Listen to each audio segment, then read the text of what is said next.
Welcome to the Women's Money Wisdom Podcast. I'm Melissa Joy, a certified financial planner and the founder of Pearl Planning. My goal is to help you streamline and organize your finances, navigate big money decisions with confidence, and be strategic in order to grow your wealth.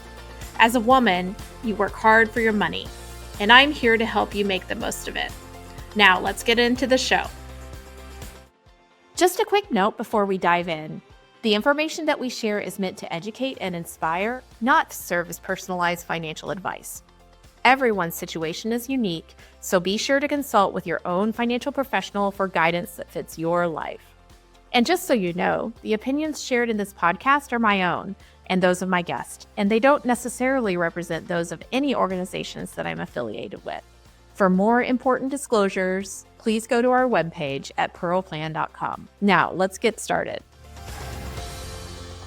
I thought it was time to change the script, and today we are going to be talking about hot money takes, controversial topics, and I hope this will be a recurring episode type in the future for Women's Money Wisdom. I am joined by my colleague, Alexa Kane. Alexa, like myself, is a certified financial planner here at Pearl Planning in Dexter, Michigan. Alexa, welcome to the podcast. Thank you. I'm glad to be here after a few years. Yeah, it's been a minute since you joined us, but we work together every single day. And I thought you'd be perfect to just talk about some of the, cooler talk that we sometimes have. I wanted to talk about controversial topics or topics that not everybody agrees with, where we have a strong opinion. It's okay to have opinions. But this might be an example where, like in terms of my hot takes, sometimes I'm bringing that advice into client situations and mentioning it. So I just thought I would bring it into the episode. So it's no holds barred. Tell me how you really feel. And let's talk about some topics that, may have conventional wisdom different than the way we feel. Do you want me to start? Sure, if you're ready. I don't want to put you on the hot seat, but let's go for it. Give me your hot take.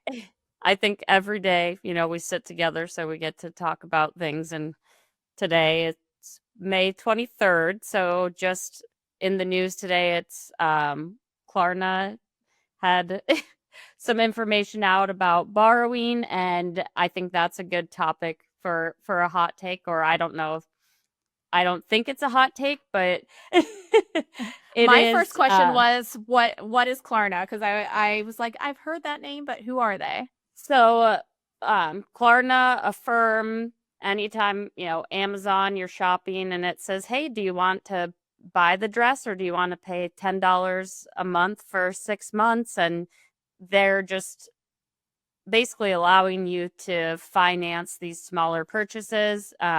Klarna had a deal with DoorDash, which is kind of where shocking where my hot take is. But on Klarna, the one thing that's coming out is like between 30 and 50% of adults have used or are looking to use these financing services. And one, I think there's a large difference of financing a couch or a larger item than your late night McDonald's order that you have. So I guess my hot take would be, if you have to finance your fast food, you probably should not be getting it. Yeah, I definitely think that the buy now, pay later trend is skyrocketing in today's day and age, and alarm bells are going off. It is a lot different growing up. I mean, we were in the time of cash and using envelopes and that type of system. And I think now, my kids probably will not know how to count money in the quarters, nickels, dimes type of way. So I think it gets a lot harder to use and spend money when you don't have the tangible piece of it, that they make everything so easy. So I think that over time, you can just access these things and it doesn't really connect until you look at the balance sheet and it's negative, and there's all these, outstanding loans for our McDonald's and Taco Bell things. If I'm not mistaken, the interest rates too are as high or likely higher than credit card rates. So we're talking about astronomical interest rates in today's day and age. Yeah, the rates are high, and it's so easy to to access that. I think twofold problem, and there's multiple companies out there kind of doing the same thing, so the ability to just get in more trouble, I think, it's out there. So I would say maybe not a hot take, but I think a take a lot of people can agree on. Well, I agree. Like many people can agree on, but this is probably a discussion you should be having in your family because think about the DoorDash.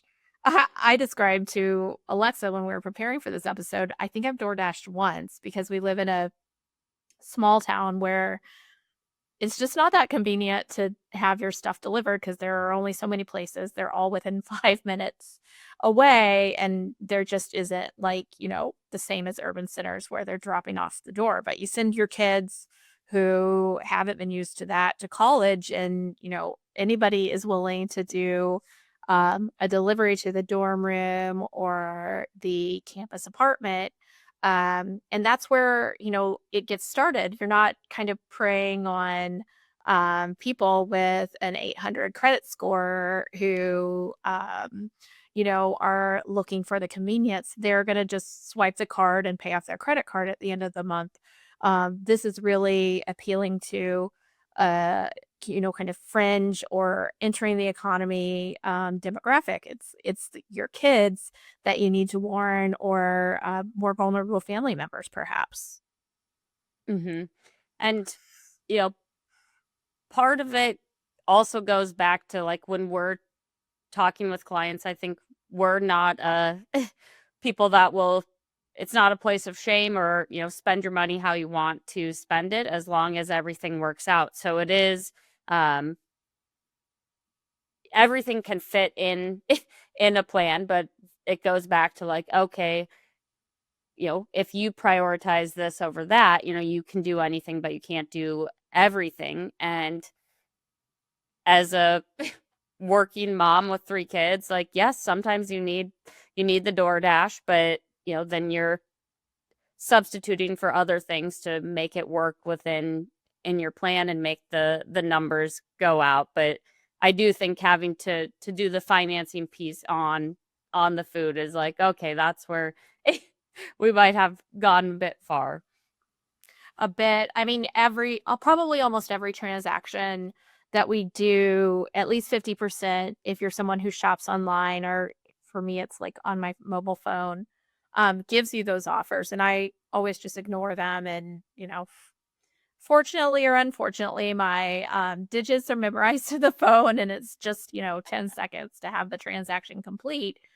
But if you are someone who's relying on those buy now, pay later, kind of regimes, it's probably not just once, just like you're saying. I mean, back in the day, instead of taking the inventory and getting those, in for lack of a better word, really modern payday loans, what people would do would be to, for example, lay away for items, but they Oh never yeah. would take those items with them. They would, bring their $10 to the store every week so that they could get their kids the Christmas presents and stuff like that.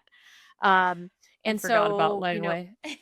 yeah, At you Shopko, go I down, remember the yeah, or line would be the out the door. A&P. Yeah, exactly. So, but nowadays, we're in such a fast money economy where transact and people don't save for things long term. Everything can be paid for on your phone. When you were describing that our kids don't see physical money, my son was asking, "Hey, I need to go to a bank with all the coins in my piggy bank to turn them into cash." And I'm like, "Cash? Coins are cash, dude." Like, news to us, because I didn't know I needed to cover that topic in our family personal finance class. But here we are. But, it's a vulnerable cohort of people that don't have the money in their account today. And if you start to doing recurring transactions such as your food, we both know that the most economical food options probably aren't, with the Jimmy John's driver or the Uber Eats and things like that. So that is just like, I hope there's a bailout plan for those types of people within their family network, because if you don't have the money this week, you're probably going to have more things lining up that you need to pay for next week if you're borrowing for the food delivery, for example. Mhm. If you find yourself in that vortex, maybe you're listening and you've gotten into this BNPL, kind of habit. Do you have any suggestions for how to dig your way out? I think one, recognizing that it's a problem, and then looking at a budget is another hot take, maybe, is the B word. But I think, if you get to that place where it is becoming a problem, is to look at a budget and really put everything in there and take a look at where it's going and identify what the issues are of, like, we need groceries, you have to have Meijer, you need your gas. Like, there are things that are needs, there are things that are wants, and then, does it fit into the picture right now? And also coming up with a plan of, okay, we're at this point, and it happens a lot, not just with these buy now, pay later stuff, but with just regular credit cards, and getting into a place where this interest is just putting you even further behind, and saying, okay, what's the best plan to get these paid down? And then the other part is to not get in there in that situation again. So it is, either you use a budgeting app, or you print out the credit card statements and get your different color highlighters. This was this was groceries, this was XYZ. And I think another part is, like, how were you feeling when you did these things of clicking by and getting the things as like an instant little high or pick me up? And it's kind of identifying, like, oh, you know, I do this behavior when I'm feeling this way, and, like, maybe adjusting what you're doing to handle the feelings and stuff of, like, I like to shop as well. I shop at the thrift store, so it doesn't hit as hard, but Alexa's got her shopping down. That'll be a future episode, not a hot take episode.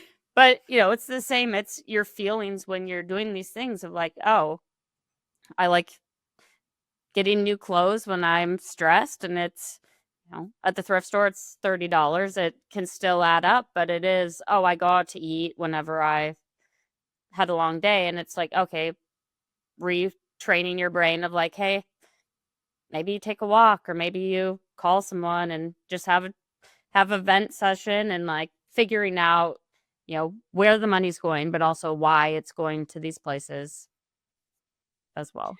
Yeah, I mean, your example screams impulse, right? So, not to call out my younger self, but perhaps, some of those decisions are made when you're exhausted, made when you're, just kind of throwing up your hands, or you may feel depleted about money in general and just like, okay, just this once. Or maybe after a long bar night when you're a college kid or something like that. So, I do think I'll just throw in this is definitely, like, hands down a bad debt decision, and there's no ifs, ands, or buts about it when it comes to this type of use of funds. So if you find yourself in the habit of using those, kind of like I said, it's just like old school payday loans where it's usurious rates. It's really hard to dig your way out. I'm not typically a, like, blow everything up, but this is when you got to cut off the cards, enroll yourself and then never going onto that site again, because you can't just, like, kind of leave that door open when you're trying to address things. Mhm. So, I will my own hot take though on the loan situation is that we have conversation about both national debt and deficits, which we're not going to solve today, as well as personal debt. And this is like, like I said, on the list of horrible debt. But many people will post, look at U.S. consumers' credit card debt. The U.S. consumer is doomed. And my hot take would be that overall, on average, and not talking about like these types of loans serve a vulnerable population and a young population and people that don't have adequate cash flow. And yet, in general, the American consumer or the average American may have higher and higher credit card debt, but also in many cases has higher and higher assets. Um, a lot of those charts don't factor in inflation. And I don't see a general American consumer crisis, but I do see a lot of vulnerability in areas of less informed consumers and also just those at the lower end of the wealth range. And so it's not all bad debt, and we're not in just a general borrowing crisis. We still see a lot of people that do use credit cards, but use them responsibly and pay it off at the end of the month. So my hot take on your hot take is there's both good and bad debt, and we're not, kind of going into, the newest 2008 and 2009 where just everybody's upside down on their whole entire balance sheets. Mm-hmm. So, well, I'm willing to bring out my hot take now if you want to change the subject, and it's a completely different subject. But this was kind of when I was thinking about having this format of an episode, I described to Alexa a book by an author that we both read. So, one of both of well, I hope I'm not speaking out of turn on your behalf, but Abby Jimenez is one of both of our favorite authors, right? Automatic 5 stars for me. Automatic 5 stars in spite of my upcoming hot take. So if you're an Abby Jimenez fan and read all of her books, and you haven't read her most recent book, Say You'll Remember Me, then you may want to skip the rest of the episode until after you read the book, which we would both recommend you read. But she writes great books. They're romancy. They're kind of summer beach reads. They always have, a deeply layered story with emotions and just really great character development too. So 5 stars for all Abby Jimenez books. But I read the most recent book, Say You'll Remember Me, and here's the spoiler alert that it comes up very early in the book, is that the main female character's mother is a early onset Alzheimer's patient. And the family has made a major commitment for her mother to stay in the home. And a lot of the storyline is about the consequences of those sacrifices and how it weighs on the family. And so it's a really thought-provoking book, along with a romance that, if you don't read romances, the rule is that there's always happy endings. So I found myself telling Alexa, though, that I felt a little angsty reading the book, which is not typical when I read these books by this terrific author. And I came to recognize that the reason I felt angsty is because over the years as a financial planning practitioner, I feel more and more conflicted when I hear a client say, I will do everything I can to never be in an assisted living facility, a nursing facility, or in, the circumstances of this book, a memory care facility.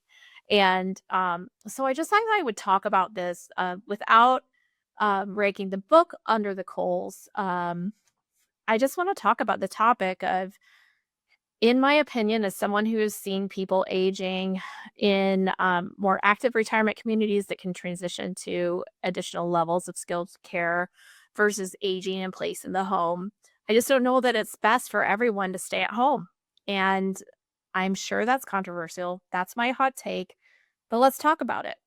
How do you feel, Alexa, and what have you seen? And then I'll describe a little bit about why I feel the way I feel. Well, I think what a lot of people like the idea of staying in their home, but I think with all the estate planning topics, a lot of it isn't really about you. Of I guess is how I would put it. Like, if you are planning to stay in your home, someone has to do the actual caring, or if they're not doing the caring, the coordination of the care. So I'll do a side hot take of if you don't do your estate planning documents, you're doing a disservice to your family and anyone that you care about, because Amen. there's the it doesn't matter, I'll be dead people, and then you know it really that's true, you will not be there, but being on the other side and helping people navigate what happens after someone passes away, it is, like, the greatest gift you can give somebody is a thoughtful plan that accounts for what should happen. So my side take, but also I think, the decision of, oh, I would love to stay in my home, and a lot of homes are not made for people that are in that situation. If you have stairs, if getting into the house, getting into the bathtub, all the things that are part of that. And, you know, in the book, well, it is the husband, the son, the main character is the daughter. There's all of these people that are trying to coordinate. One person will have the overnight shift and one person will watch in the morning, and just the toll and the stress it puts on the rest of the family. Even if you hire outside people, it's hard to find people that are willing and able to provide that care, and that one you're also comfortable having in your home. So it's not as simple as, oh, I'm going to stay here, or I'm going to go to a nursing home. It's a lot to decide on. And I think, in the book that was her wish, but I think if she would have, known the toll that it had on the people she cared most about, she probably would have made a different decision to, you know, keep the family more together. Yeah, I just find myself, it's a very sensitive subject because everyone has experiences with older family. Most people have experiences with older family members. No one loves the to contemplate, or at least most of us don't, the consequences of aging in our own lives. And I often have clients who say, like, no, I'm not going to live that long, things like that. Or also, like I said, those people who just say categorically, we need to make a plan for me to live where I live. But the consequences, even when, you're either taking care of each other in a partnership where you're both, may have diminishing either cognitive or physical abilities.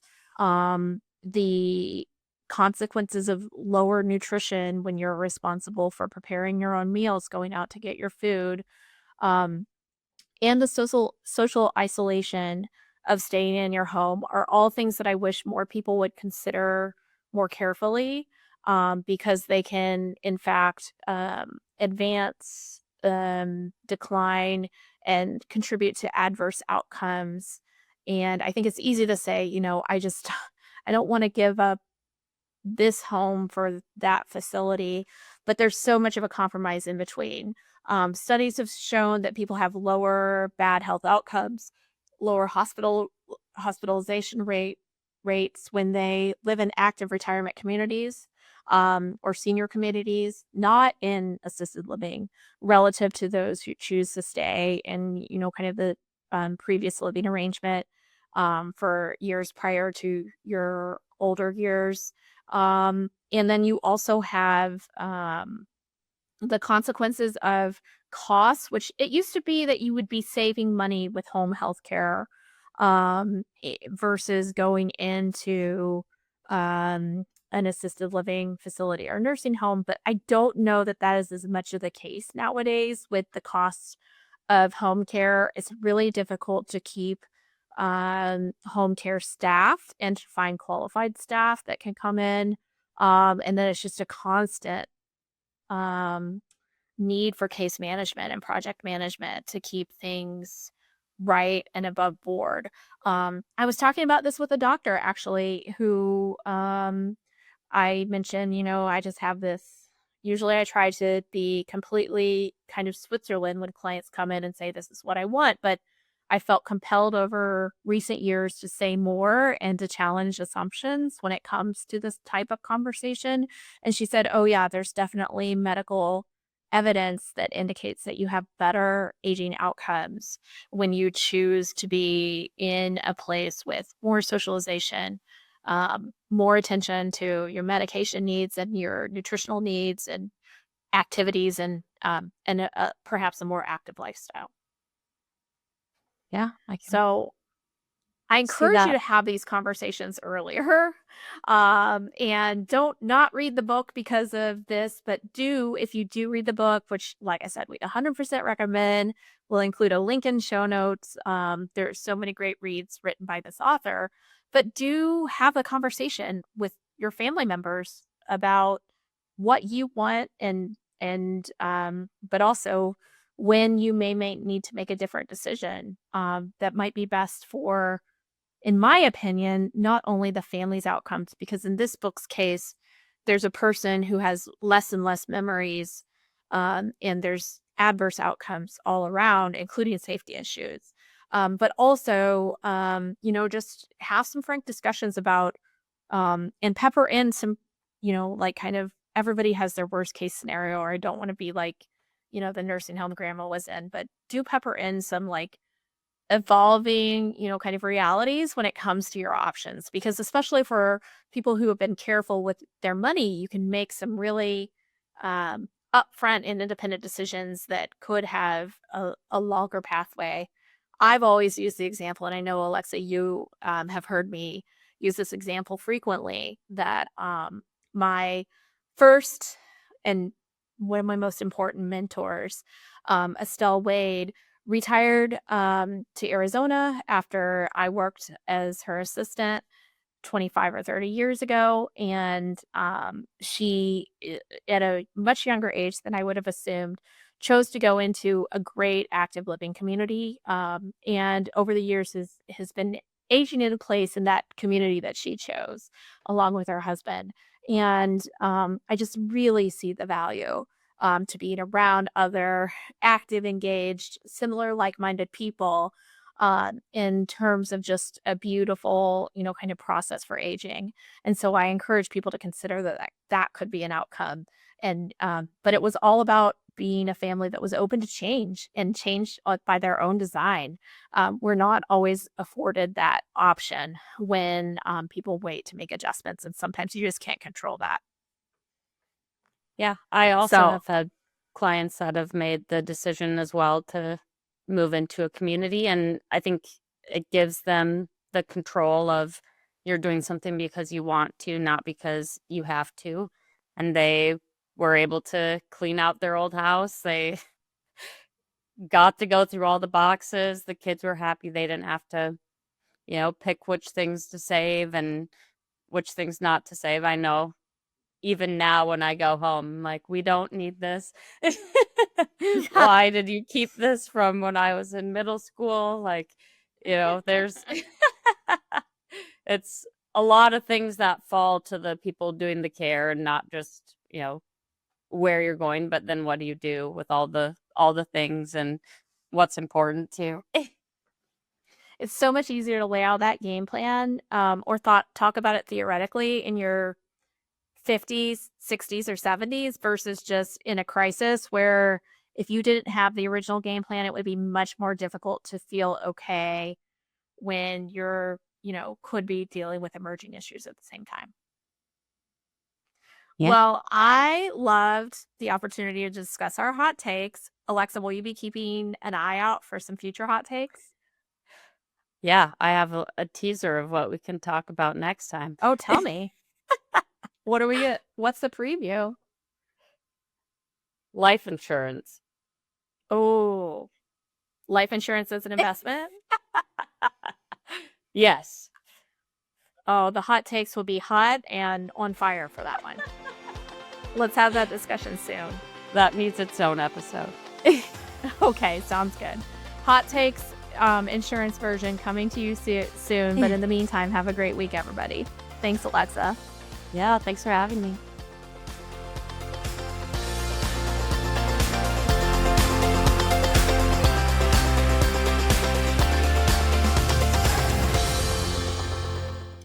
Thank you for listening to the Women's Money Wisdom Podcast. If you found value in this episode, the best way you can support the podcast is to forward an episode to a friend or leave a review. Go to pearlplan.com and the podcast link to get all the resources and links mentioned.